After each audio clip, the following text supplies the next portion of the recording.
In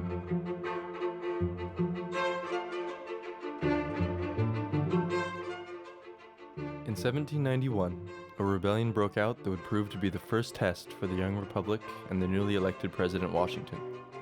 This is known to history as the Whisky Rebellion. After the American Revolution, the federal government and the states were in debt to the tune of over $50 million. Hamilton specifically put a tax on things that he saw as sinful, such as alcohol. This tax heavily affected farmers because they would often take their excess grain and distill it into whiskey. This would make it easier to transport long distances, opening up their products to new markets. Americans were already resistant to new taxes after many had fought and died in the American Revolution over this issue and others.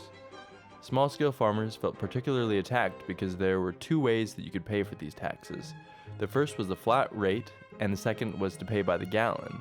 The flat rate was high enough that only large-scale farmers could pay it, which allowed them to pay a lot less per gallon. This was compounded by the fact that the subpoenas would often result in farmers having to go to Philadelphia, which would be quite a long and expensive trip for most. The idea that the little guy shouldn't be stomped on by the big guy is baked into the American identity, so this was bound to cause some resentment. Protests broke out all over Pennsylvania, and eventually violence was committed, with some tax collectors even getting tarred and feathered.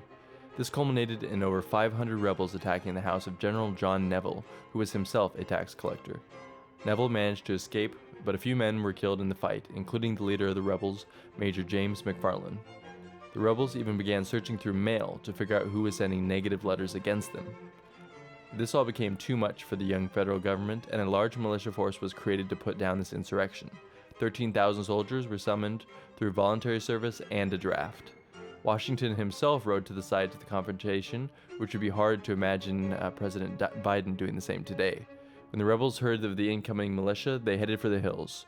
No shots were fired, and the rebellion was officially put down.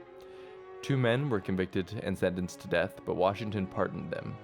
Despite the rebellion being over, some continued to resist the taxes, and in 1802, the tax was repealed. If you'd like to learn more about this topic, I suggest you check out The Whisky Rebellion and the Rebirth of Rye by Mark Meyer and Meredith Meyer-Grelly, or The Whisky Rebellion Frontier Epilogue to the American Revolution by Thomas P. Slaughter. Thanks.